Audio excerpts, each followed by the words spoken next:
Just a teeny heads up that the story I'm going to tell you may not be for teeny listening ears. You might want to listen to this episode at a time when you just have your earbuds in.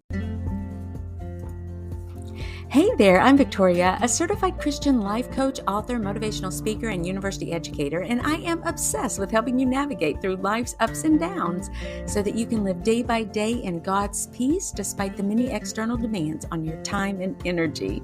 The Choose to Think Inspirational podcast is about the delicate dance between God transforming you from the inside out and your personal responsibility for change, maturity, and refinement as a Christ follower.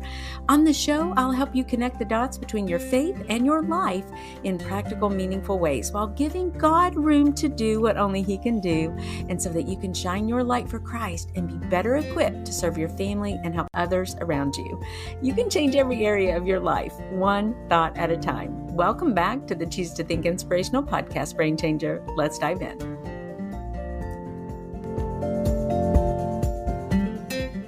In 1996, I lost a baby. I miscarried at 17 weeks of pregnancy. This would have been my fourth child at that time, and I had experienced healthy pregnancies up until that time. As I lay on the bed in my OB's clinic room and he was waving that ultrasound wand over my belly, he just couldn't get the heartbeat. He tried having me roll over and reposition myself, but still there was no heartbeat. There was just this most angelic little baby that I could see right there inside of me. This little baby seemed just perfect to me. It was really beautiful on the screen, like a picture that you might see in a textbook. Well, they escorted me into another room to have a vaginal ultrasound, but needless to say, the heartbeat of my little one was gone. When something traumatic and tragic like this happens, it's very easy to personalize the cause and blame yourself because you want answers. You want to know what were the contributing factors to this incident. You want to know why, and you want to know how this could possibly happen. For me, I could think of two reasons why I may have miscarried. Otherwise, I was very healthy. I had no medical issues at all, and I'd made it through that very first trimester already. So I thought I was safe, since about 80% of miscarriages happened during those first 12 weeks. Day after day, after I lost my baby, I blamed myself, suspecting that somehow I had caused this incident. We just moved into an older house, and one day I decided to spray paint a few vent covers. With 3 young children already and basically one income, we were on a tight budget, so it was cheaper to paint over those covers. You know, the ones I'm talking about that go into your floor. They were kind of an odd size anyway, so it was cheaper just to paint them than to try to find new ones. It was rainy and chilly outside. It was below the temperature limit on the spray paint, so I decided to quickly paint them inside in what was a junk room at that time, and we didn't have a garage or anything like that. The junk room was still filled with boxes and other items from our move, and so I made a little area where I could do the spray painting. I cracked open the window and I spray painted the vent covers just as quickly as I could. I shut the door and then I left. But upon later reflection, my mind has always wondered, is that why I lost the baby? Had I inhaled too much of the toxic spray paint fumes and that's what caused my miscarriage? If that wasn't bad enough, just a few days before the baby actually passed away and I was in the doctor's office, my kids and I were in a minor fender bender. I was in bumper to bumper traffic with all 3 kiddos belted up in the back of our Ford Tempo when out of nowhere, a large truck rammed into the back of our car, jolting us forward with a really deafening sound to boot. It actually sounded much worse than it probably really was, but it was a big jolt for us. I put my foot on the brake very quickly and the traffic in front of me had already begun to move forward. So that really helped because we had been at a traffic light. We just scooted forward, I don't know, a couple of feet maybe. The guy who hit us was a young college student. He was overwhelmingly apologetic. He had just whipped around a corner and then boom, hit us. Well, the kids and I were really frightened and we were out of sorts, but we were so grateful that no one was really hurt. When we found out about our baby, my mind trailed back to this accident, and I wondered if that jolt had somehow sent cortisone racing through my system that was somehow too much for my baby's little heart to bear. Even to this day, there's a little part of me that wonders if I hadn't spray painted those vent covers and if I hadn't been in that minor car accident, whether my baby might have lived or not. Back then, during my season of grief about this loss and over this loss, I felt horrible about those two events, and I blamed myself for a long, long time. Today's topic is part 9 in our Cognitive Distortions Magnificent Monday series, and it's all about the faulty thinking called personalization and blame.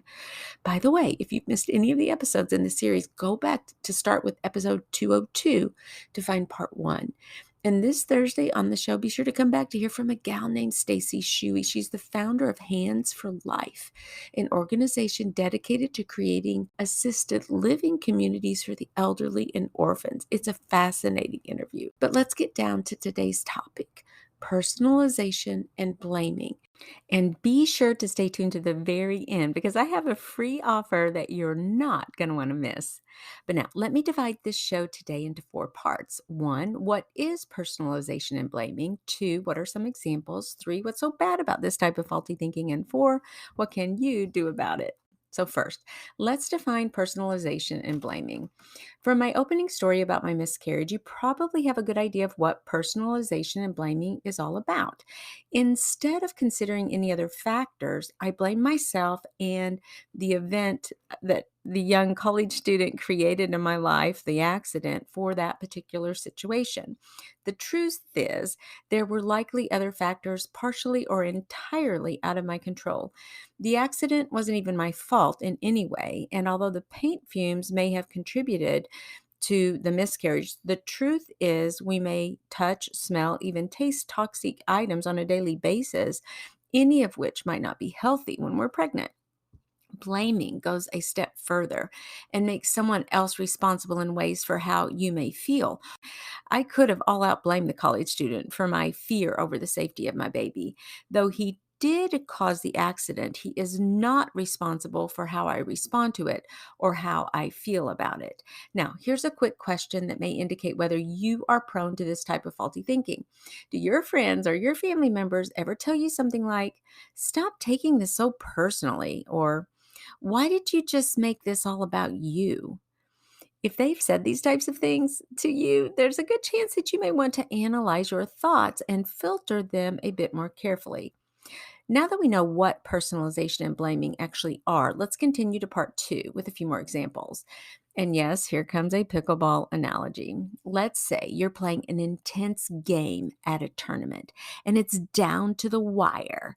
It's the last game in the whole match, all right, for the medals. The other team has you down 10-9. It's a nail biter, all right. They have possession of the ball and they need one more point to win the match. On a hard hit serve, you attempt to drive the shot back to the baseline to keep your opponents back at the line, and it just misses the line, landing outside the bounds. You lose. Personalization and blame tendencies will tell you something like this: my team or my partner and I lost because of me. Okay, you get it? How about this? Your teenager's in an accident after a party and you blame yourself for letting them go to the party in the first place. You think, if only I had asked them to come home earlier, if only I had taken them and picked them up instead of letting them drive. And one more.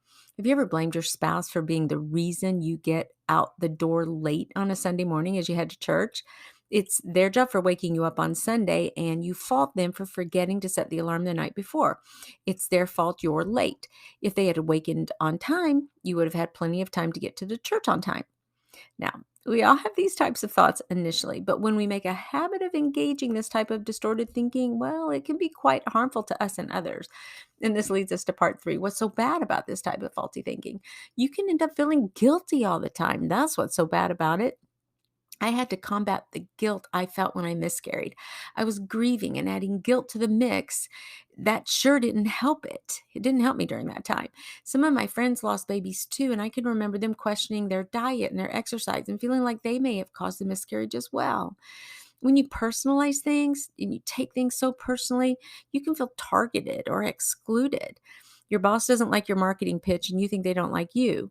You start comparing yourself to your colleagues, feeling even worse, and then you begin fretting that you may lose your job as a result. Do you see how one incident and you're taking it personally can it can be multiplied so quickly into something like, oh wow, you're convinced you're going to lose your job, and you start opening the one ads and looking for another job, all because of your faulty, distorted thinking. As to blaming, you may exercise poor judgment by blaming someone without considering all the factors involved in the mishap. A contributing factor to your teenager's accident was the snowstorm that blew through your town. The roads weren't horrible, but your child's inexperience driving in adverse weather conditions may have contributed to the accident. You got to consider that as well.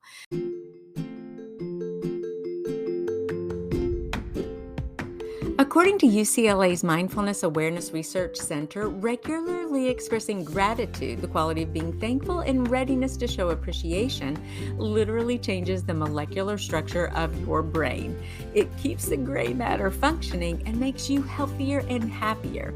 In their study from 2008, researchers measured brain activity of participants experiencing different emotions and found that gratitude causes synchronized activation in multiple brain regions and lights up parts of the brain's reward pathways and the hypothalamus. In short, gratitude can boost the neurotransmitter serotonin and activate the brain stem to produce dopamine. And dopamine is your brain's pleasure chemical. The more you think positive, grateful thoughts, the healthier and happier you feel. Thanks to the flexibility or plasticity of the brain, positive thinking can become a way of life. When your brain is flushed with positive thoughts, you can expect to improve every area of your life, including your relationships, your health, performance at school, at work, and reaching your dreams and goals. This brain changer is why I created the 37-page Ultimate Gratitude Guide for you.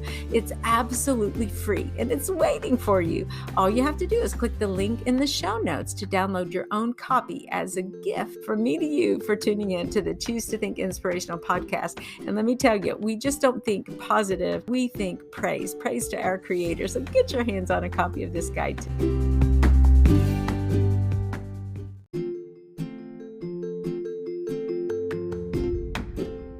If you've been listening to the podcast long enough, you will know that my husband Jim and I are avid pickleball players. We love the game and play as often as possible. We even enjoy traveling a bit and competing in tournaments with our friends.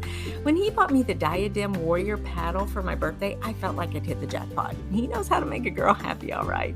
Suddenly I had more force and return and serve impact for my smaller frame, and I experienced a whole lot more control of the ball. I really did feel unstoppable and like a warrior. The manufacturer, Diadem, says this paddle will give you exceptional stability, power, and reactivity. It's made from the highest quality carbon fiber face and grip paint surface for extra ball spin. The grip is exceedingly comfortable, plus you'll get expanded coverage with its overall length and huge relative sweet spot. I play with this paddle every time we play, and I've not gripped anything better, but it is quite pricey. So if you want something about half that price, try the Diadem Icon. That's the paddle that Jim prefers. He plays with that one and he swears by it. I'll be sure to put all the Amazon affiliate links for these paddles in the show notes. Just click to take a look and let's play ball. Pickleball, that is. Blaming the college student who hit my car and knocked the bumper off the backside of me, blaming him for the accident itself, yes, it was his fault. But blaming him for my sadness, well, now this is a dangerous position to take because it underlines that I'm giving him more power over my feelings than I might have myself. In other words, it's not fair. It's not kind of right to blame someone else for how I might be feeling. This is so common in marriages. You expect your spouse to carry your emotional freight, and when they don't, because newsflash, they can't, only Jesus can, you blame them for your discontent and unhappiness. Blaming others traps you in victim mentality. It's paralyzing in ways and keeps you from examining your own emotions and potentially your own ungodly behavior. Okay, and this leads us to the final part here, part 4, what can you do about it? Well, number 1, when you feel tempted to blame yourself or others, practice holding your tongue or the thought itself. Instead, give yourself 24 hours to really contemplate the event. Try to consider all possible contributing factors on the events, and such as adverse situations and conditions that could be happening at that time, not just focusing on your own contribution to the event. Remind yourself that in life, there is precious little you can actually control. You can even seek counsel from a friend to help you gain that third party perspective. Number two, recognize that blaming is a dead end street, especially because there are some things in life that you will never know what caused. It could have been a combination of factors, but there's no way to really ever know. So don't spend your precious emotional energy just spinning your wheels, trying to figure out why, trying to answer that question. Why now? Why me? Why is this happening? What did I do? What could I have done instead? What didn't I do? Oh, all of that is really wasted emotional energy and time. It'll zap the life right out of you.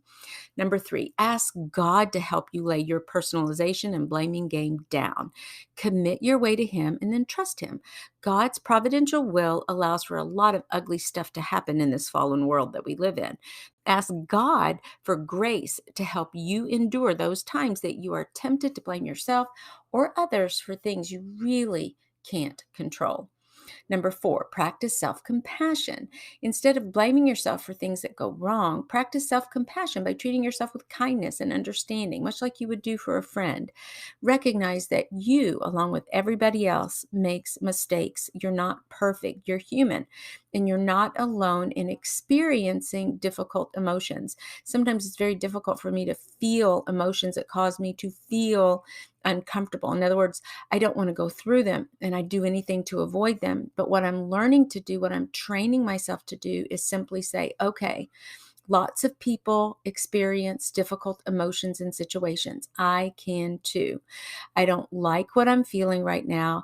I don't like the sadness, the grief, the guilt, whatever it may be. I'm not enjoying it. It makes me uncomfortable, but I can endure it. God, would you help me please endure this emotion, because I know it's going to go away. I know it's here now, but it's not going to always be here. So if I can just make it through instead of over, under, and around, I need to go through it. Then the next time that I'm faced with that kind of uncomfortable emotion again, the easier it will be to say, okay, here we go. I'm just going to feel this feeling and emotion.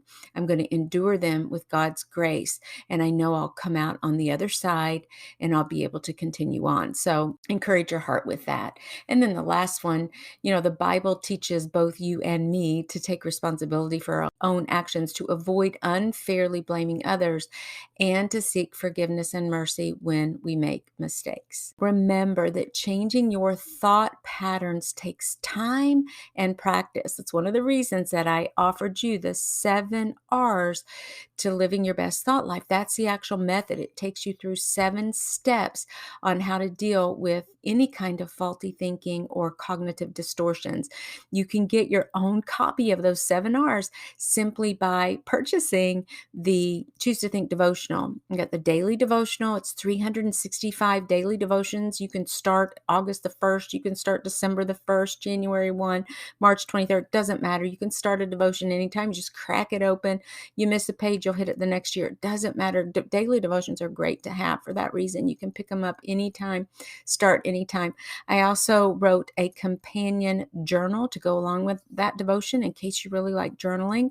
There are over 700 journal prompt questions and space to record your answers. So you can get the 7 R's for living your best thought life. That's a 1-page downloadable, printable infographic. You can stick it on your fridge, put it on your desk, put it in your car, stick it in your purse, so that you can literally be reminding yourself every single day of the process of how to live your best thought life and how to take those thoughts captive. From Romans, truly God has brought me so far and healed me from the inside out. And that's part of the reason I try to yell it from the rafter tops to you and to others to, number one, point to God and how He has worked in my life. And second to that, to say that, look, if God can do this transformative work in my heart, He can certainly do it in yours. And we can really overcome most, if not all, of life's difficulties just by changing the way we think about those particular things. And God will give you the truth to base your entire thought life on. He'll give you the foundation, his word. We have that at our fingertips, and we just don't want to miss it. So part of the purpose of the podcast is to help you connect the dots between your faith, between biblical truths, and then how to actually apply that in your life. That's why I love to be practical on the podcast and give you those tips. And that's another reason you stay tuned to the very end. And I want to tell you that we are now through 10 cognitive distortions. We've had 10 in this series, special series. We've had 10 episodes so far. So I created a kind of like a little cheat sheet, and the cheat sheet that you can get absolutely free will say, okay, here's the cognitive distortion. Here is how it's defined, and here is how you overcome it. And then I've linked that with each and every podcast episode that corresponds to that particular type of faulty thinking or cognitive distortion. So it's a great little tool to have. It's probably going to be about 2 pages, and you can get it. The link is in the show notes, so don't miss it. But until next time, you keep living your best thought life. En Dios primero, y que Dios te bendiga. And that's a wrap, Brain Changer. And listen, if you like what you hear, would you leave us a 1 to 2 sentence review at Apple Podcasts? Share the link with a friend or tag me on your share on social media. It would mean the world to me and would help us to keep shining the light of Christ and sharing the good news to others who are in need of encouragement.